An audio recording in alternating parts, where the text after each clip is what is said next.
ഏറെ ആദരണീയരും ബഹുമാന്യരുമായ ഈ പരിപാടിയുടെ അധ്യക്ഷ ഡോക്ടർ അയ്യൂബ് വാഫി, ഈ സമാപന പരിപാടിയുടെ ഔപചാരികമായ ഉദ്ഘാടന കർമ്മം നിർവഹിച്ച് നമ്മെ അഭിസംബോധന ചെയ്ത് സംസാരിച്ച കാളികാവ് വാഫി ക്യാമ്പസിൻ്റെ സമാദരണീയനായ അധ്യക്ഷൻ PSH തങ്ങൾ, വളരെ പ്രൗഢവും മനോഹരവുമായ ഒരു ആശംസാ പ്രസംഗത്തിലൂടെ നമ്മെ അഭിസംബോധന ചെയ്ത യൂത്ത് ലീഗിൻ്റെ ജില്ലാ ജനറൽ സെക്രട്ടറിയും കരുവാരക്കുണ്ട് ഡിവിഷൻ അംഗവുമായ പ്രിയപ്പെട്ട മുസ്തഫ അബ്ദുൽ ലത്തീഫ് സാഹിബ്, നിങ്ങളേറെ പ്രതീക്ഷയോടുകൂടി കാത്തിരിക്കുന്ന നമുക്കെല്ലാം പ്രിയങ്കരനായ,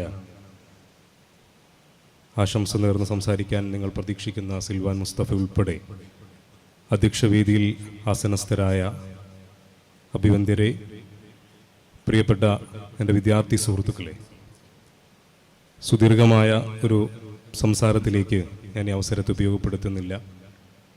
കാളികാവ് വാഫി ക്യാമ്പസിലെ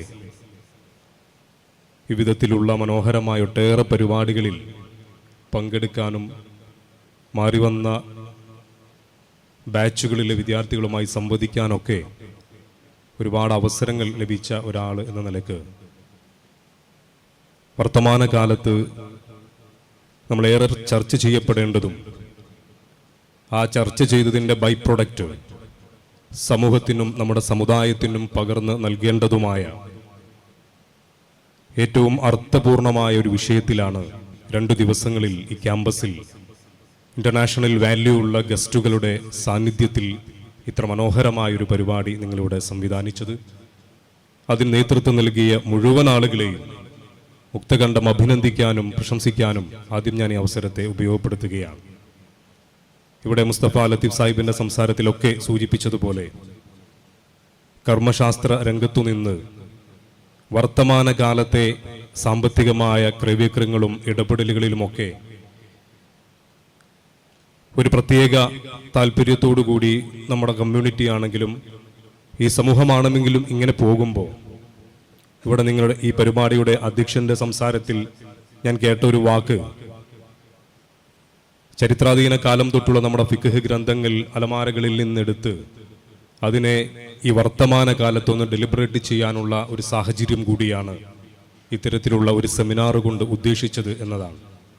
ഒരുപക്ഷെ ഞാൻ നേരത്തെ പറഞ്ഞതുപോലെ വളരെ ക്രിയാത്മകമായ ചർച്ചകളിലൂടെ, സർഗാത്മകമായ ഇടപെടലുകളിലൂടെ എന്തിനും ഏതിനും പുതിയ ടെക്നോളജികളെ മാത്രം താല്പര്യത്തോടുകൂടി അല്ലെങ്കിൽ അതിനു മുന്നിൽ മാത്രം തങ്ങളുടെ ചിന്തകളെയും തലച്ചോറിനെയും തുറന്നു വെക്കുന്ന ഒരു തലമുറയ്ക്ക് മുന്നിൽ, ഓൺലൈൻ നിക്കാഹുകൾ അധികരിച്ചു വരുന്ന നമ്മുടെ ഈ സമൂഹത്തിന് മുന്നിൽ, ക്രിപ്റ്റോ കറൻസികൾ മഹറായി നൽകിക്കൊണ്ട് നിക്കാഹുകൾ നടക്കുന്ന പുതിയ കാലത്ത്, എത്തിക്കൽ ഫണ്ട് പോലെയുള്ള ഫണ്ടുകളുടെ ക്രയവിക്രയങ്ങളെ കുറിച്ചുള്ള വലിയ ചർച്ചകൾ, അതിൻ്റെ ഇടപെടലുകൾ നടന്നുകൊണ്ടിരിക്കുന്ന ഈ ഒരു കാലത്ത് ഇത്തരത്തിൽ ഭൗതിക മത സമന്വയ വിദ്യാഭ്യാസത്തിന്റെ ഏറ്റവും മഹത്തായ മാതൃക തീർക്കുന്ന വാഫി ക്യാമ്പസിലെ ഈ നാട്, ഈ സമൂഹം പ്രതീക്ഷയോടുകൂടി കാത്തിരിക്കുന്ന ഒരു തലമുറയിൽ നിന്ന് പ്രതീക്ഷിക്കുന്നത് ഇത്തരത്തിലുള്ള ചർച്ചകളുടെ പര്യവസാനമായി ഇതിൻ്റെ ഒരു പ്രൊഡക്റ്റായി നൽകാൻ ഇത്തരത്തിലുള്ള ഫിഖ് സെമിനാറുകൾ,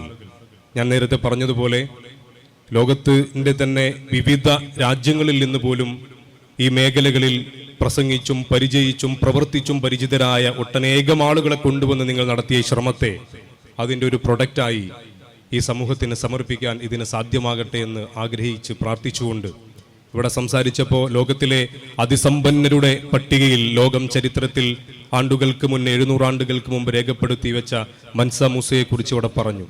ഞാൻ അദ്ദേഹത്തെക്കുറിച്ച് പറഞ്ഞപ്പോൾ ഈ അടുത്താണ് അദ്ദേഹത്തിൻ്റെ ഒരു ചരിത്രം വായിച്ചു പോയത്. ഒരുപക്ഷെ $400 ബില്യൺ ആ മനുഷ്യന്റെ ആസ്തി എന്ന് പറഞ്ഞിരുന്നത്. അദ്ദേഹം പശ്ചിമ ആഫ്രിക്കൻ രാജ്യത്തു നിന്ന് മക്കയിലേക്ക് ഹജ്ജിന് പോകുമ്പോൾ തൻ്റെ കൂടെ സഞ്ചരിച്ച വലിയ ഒരു സഞ്ചാരികളുടെ കയ്യിലെല്ലാം സൂക്ഷിച്ചു വെച്ചിരുന്നത് ഒട്ടനേകം സ്വർണ്ണ കിഴികളായിരുന്നു. ആ സ്വർണം വഴിയരികിൽ കാത്തുനിന്ന മനുഷ്യർക്ക് മുഴുവൻ സമ്മാനങ്ങളായി നൽകിയാണ് മൻസാ മൂസയുടെ സംഘം ഹജ്ജിന് പോയതെന്നത് ഞാൻ വായിച്ചത് ഓർക്കുകയാണ്. പക്ഷേ മൻസാ മൂസയുടെ മുന്നിൽ അള്ളാഹു വരദാനമായി നൽകിയത് ആഫ്രിക്കയിലെ ഏറ്റവും വലിയ ഒരു സ്വർണ്ണ കനക മലയുണ്ടായിരുന്നു.